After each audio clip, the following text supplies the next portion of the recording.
तो ये कहानी है एक कपल की, जिनाय और राइली, जो कि वेकेशंस के लिए यानी छुट्टियां मनाने के लिए ग्लेशियर्स में आए थे। ये जगह बेहद हसीन थी, खूबसूरत नजारे, वाटरफॉल्स जैसे ये एक जन्नत हो। ये लोग यहाँ एक पूल में बात लेते हैं और जिनाय राइली इन्हें अपने हस्बैंड से कहते हैं, मैं जानती हूँ तुमने अपने सारी सेविंग्स इस ट्रिप के ऊपर खत्म कर दिए, ये अच्छा नहीं किया तुमने। तब राइली जवाब देता है, मेरे पास तुम्हारे से बेहतर और कुछ नहीं, और मैं जो तुम पे खर्च करता हूँ मुझे इसकी बिल्कुल फिक्र नहीं। ये लोग इसी एरिया को विजिट करते करते एक चर्च में जाते हैं जो बहुत ही खूबसूरत थी। वहाँ लगे हुए कलरफुल मिरर्स और उनसे आने वाली रोशनी ने जिनाय को वहीं पे रोक लिया था। ये लोग यहाँ पे प्रीस्ट से भी बात करते हैं और यहाँ की हिस्ट्री पूछते हैं। हिस्ट्री बताते हुए प्रीस्ट ने उन्हें ये बताया था कि क्रिश्चियनिज्म के आने से पहले लोग एक दूसरे को मार दिया करते थे और फिर इस रिलीजन ने सब लोगों को आपस में मिलाया, बिल्कुल ऐसे ही जैसे ये सारे कलरफुल मिरर्स जुड़ के एक सर्कल बना है। ये सुनकर जिनाय भी रिलाई को बताती है कि मेरे भी डैड एक प्रीस्ट थे,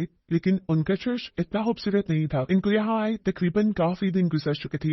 ये लोग बहुत मजा करते थे। रिलाई अपने डैड का एक बहुत ही ओल्ड कैमरा लेकर आया हुआ था, जिससे उसे जिनाय की फोटोज बनाने में बहुत मजा आता था। सिर्फ खूब घूम फिरने के बाद अब ये लोग होटल वापस आ जाते हैं। रिलाई सो जाता है, लेकिन पता नहीं क्यों जिनाय को नींद भी नहीं आ रही थी। आज बाहर बहुत ज्यादा रोशनी थी, मजबूरन उसे उठकर विंडो से बाहर टिकना पड़ता है। अजीब सी किस्म की रोशनी उसकी आंखों से टकराती है, ऐसे जैसे कोई बिजली चमकी हो। जिनाय इससे डर गई थी, इसलिए वो जाकर वापस सो गई। फिर सुबह होती है और 10 बजे रिलाई उसे उठाता है। वो उठ नहीं रही थी। यहाँ हम रिलाई की वॉच पे कुछ चेंज नोटिस करते हैं। 2017 के वक्त में रिलाई की वॉच 2028 की डेट शो कर रही थी। बहुत मुश्किल से वो जिनाय को उठाता है और नाश्ता करने के लिए उसे नीचे होटल में लेके जाता है, लेकिन आज तो होटल में कोई था ही नहीं और न ही किसी ने नाश्ता बनाया था। इसलिए कॉफी लेने के लिए ये किसी दूसरे कैफे में जाने का डिसाइड करते हैं। आज कुछ अलग था। हैरान कर देने वाली बात थी, सड़क पर दूर दूर तक कोई इंसान नहीं खड़ा था, बस वहाँ कार्स थी। इनके लगा कि शायद कोई छुट्टी होगी, इस वजह से इंसान यहाँ नजर नहीं आ रही। लेकिन जब ये कैफे और ग्रोसरी स्टोर में जाते हैं तो वहाँ पे भी कोई इंसान नहीं था।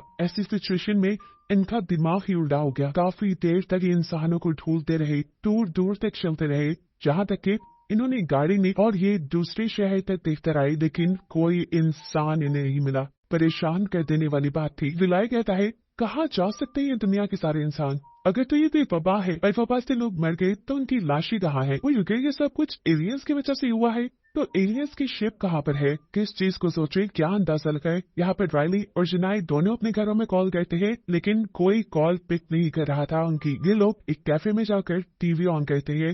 सारे चैनल वहाँ पे ऑन ही थे, सिवाय न्यूज चैनल के, जहाँ से उन्हें यहाँ पे हुए किसी हादसे की खबर मिल पाती। घर आकर रिलाई और जिनाय लैपटॉप पर पूरी दुनिया का मैप ऑन करते हैं और जगह जगह की सीसीटीवी फुटेज देखती है, और ये देखकर उन्हें अंदाजा हुआ कि पूरी दुनिया से ही इंसान कहीं गायब हो चुके थे। ये लोग अब इस सारी सिचुएशन से थक चुके थे। वो समझ नहीं पा रहे थे कि उनके साथ हो क्या रहा है। जिनाय अब सोना चाहती थी, इसीलिए ये दोनों अपने रूम में आकर सो जाते हैं। सुबह उठने पर रिलाई जिनाय को उठाता रह गया, लेकिन वो उठी नहीं, क्योंकि कल होने वाली सारी बाकी की वजह से वो शदीद डिप्रेशन में चली गई थी। जिनाय उससे कहती है कि हमें साइलेंट से वापस चले जाना चाहिए, लेकिन ऐसा भी वो कैसे कर सकते थे? कौन इन्हें यहाँ से इतनी दूर इनके शहर तक लेकर जाता?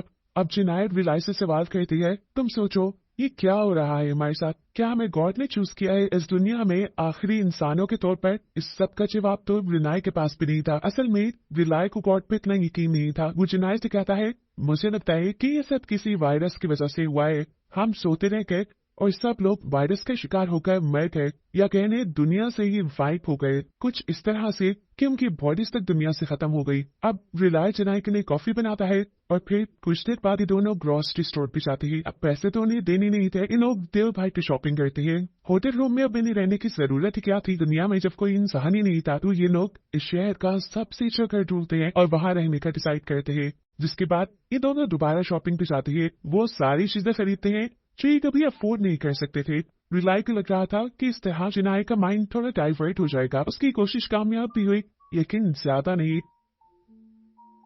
सुबह होने पर जिनाय को फिर वैसे ही ख्यालात आने लगे कि अब आखिर वो इस दुनिया में क्या करेंगी? क्या गॉड उनका इम्तिहान ले रही है? रिनाय उसे कहता है, कोई नहीं जानता कि गॉड ने उनके लिए क्या प्लान किया है, लेकिन अब सोचने वाली बात यह है कि ये पूरी दुनिया सिर्फ उनकी है। तो बेहतर है ना कि हम इसे एंजॉय करें, तो बेहतर है ना हम इसे एंजॉय करें। इसलिए रिनाय अब हर रोज चिनाई को घुमाने फिराने लेकर जाता था, वहां उसकी फोटो लेता था और उसे ज्यादा से ज्यादा खुश रखने की कोशिश करता था। फिर एक दिन ये लोग ग्रॉसरी करते हैं और ग्रॉसरी करते करते ये लोग एंजॉय कर रहे थे, लेकिन बदहानी में यहाँ रायली गिरा और उसका बाजू टूट गया। लेकिन फिर भी आज उसने चिनाई के लिए एक रोमांटिक डिनर प्लान किया था।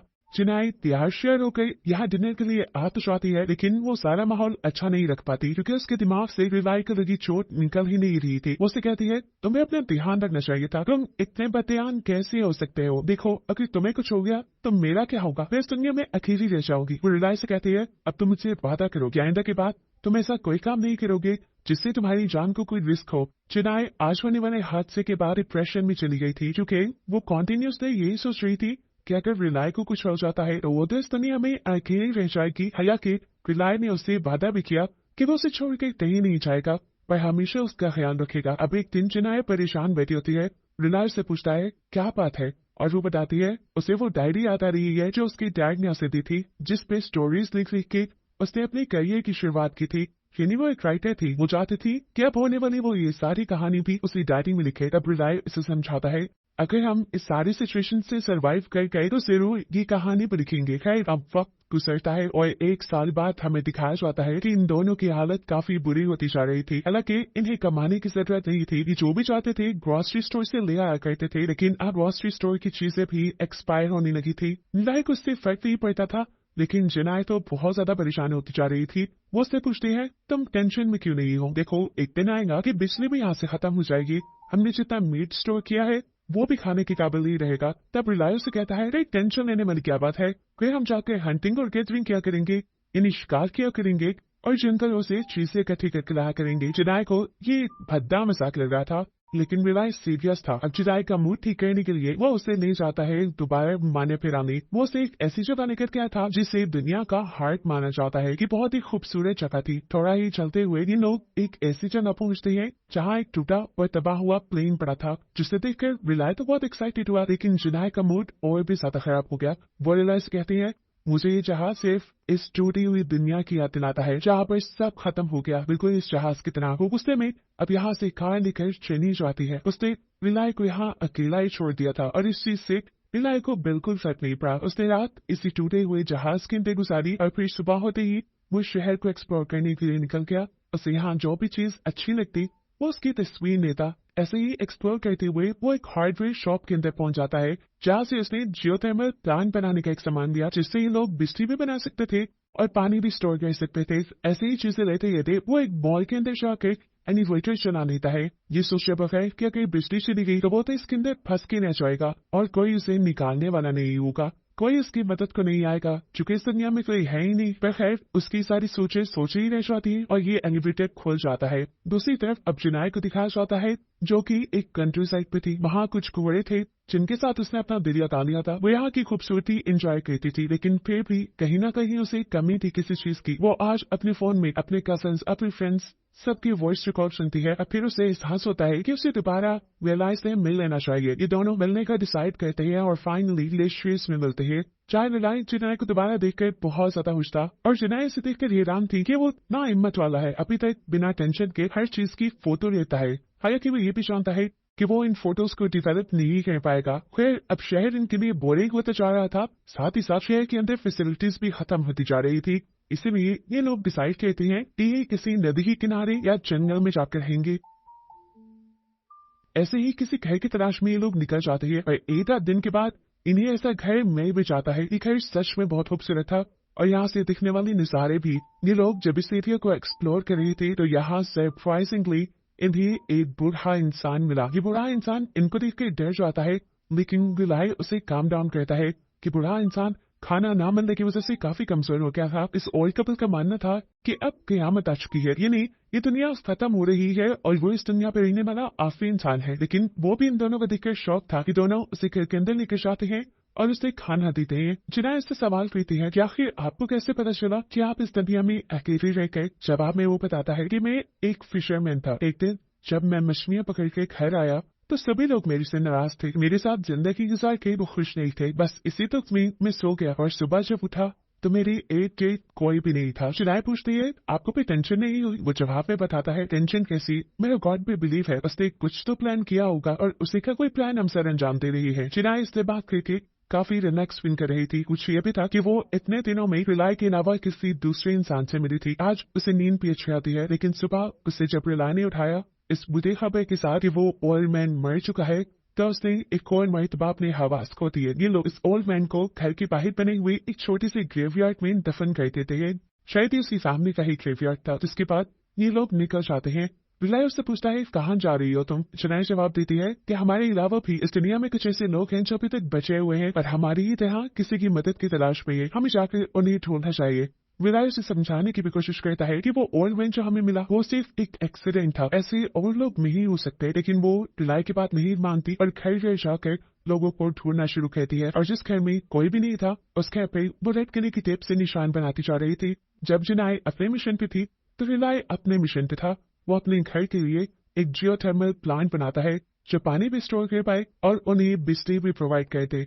अब ये दोनों घर आ जाते हैं जहां अब विलाय जिनाई को लेकर एक वाटरफॉल की तरफ जाता है। ये ऐसा वाटरफॉल था जो सर्दियों में जम जाया करता था और गर्मियों में मेल्ट होकर बहता था। इसे देखते हुए मुझे नए को समझाता है, देखो इसके पास भी बहने की कोई रीजन नहीं। कभी वो जम जाता है, फिर वो मेल्ट होता है, बहता है और ये साइकिल उसका चलता रहता है। इसके पास न गुस्से कल की सोचने की कोई वजह है, ना ही वो अपने अगले दिन के बारे में कुछ सोचता है। वो सिर्फ आज में जिंदा रहता है। तुम क्यों नहीं रह सकती जिनाई? सिर्फ आज में ही तो जिंदा रहना है। अभी जो होगा वो देखा जाएगा। वो ये बात समझा ही रहा था लेकिन जिनाई ने उसे चुप करवा दिया। ये लोग घर आ जाते हैं। जिनाई घर के छोटे मोटे काम करती है और रिलाय सोने चला जाता है। तभी उसके लैपटॉप पे बीप होती है। उसे जाके देखा, वहाँ एक ईमेल आई हुई थी। वो बहुत ही ज्यादा एक्साइटेड हुई। उसने जैसे ही ईमेल खोली तो ये रिलाय की भेजी हुई एक फोटो थी। खैर सीन कट होता है और हमें सुबह का सीन दिखाया जाता है। रिलाय सुबह होते ही बाहर आया। उसने पानी चेक किया, पानी नहीं था। उसने अपना जियोथर्मल प्लांट ऑन किया और किचन की डेस्क पे रखा हुआ एक इमारत देखा। इस इमारत में जिनाई की कई फोटोज थे जो उसने खुद बनाए थे। ये देखकर वो हैरान था और वो अब एक के जिनाई को ढूंढने की कोशिश करता है, लेकिन वो जैसे ही फोटोग्राफ्स यहाँ से रखकर कहीं गायब हो गई थी। वो उसे कहीं नहीं मिलती। पागलों की तरह वो उसे हर जगह ढूंढता है, हर उस जगह जाता है जहाँ जाना उन्हें पसंद था। ऐसे ही भागते हुए वो जब जियोथर्मल प्लांट की तरफ जाता है तो उसके पूर्व में उसे जिनाई की डेड बॉडी मिलती है। ये देखकर वो टूट चुका था। जिनाई ने बस उसकी जिंदगी आसान की थी। वो उसे हर टाइम किसी न किसी प्रॉब्लम में डालती थी, इसीलिए उसने अपने आप को खत्म कर दिया। ये देखकर वो इंतहाई दुखी हो जाता है और खुद भी इसी पूल में डूबकर जान लेने की कोशिश करता है, लेकिन ले नहीं पाता। वो इतना हिम्मत वाला नहीं था, इसलिए उसने डिसाइड किया कि वो अब अकेले अपनी जिंदगी गुजारेगा जब तक उसकी मौत नहीं आ जाती। और फिर वो गाड़ी लेकर यहाँ से चला जाता है, जिसे दिखाते हुए ये कहानी यहाँ खत्म हो जाती है।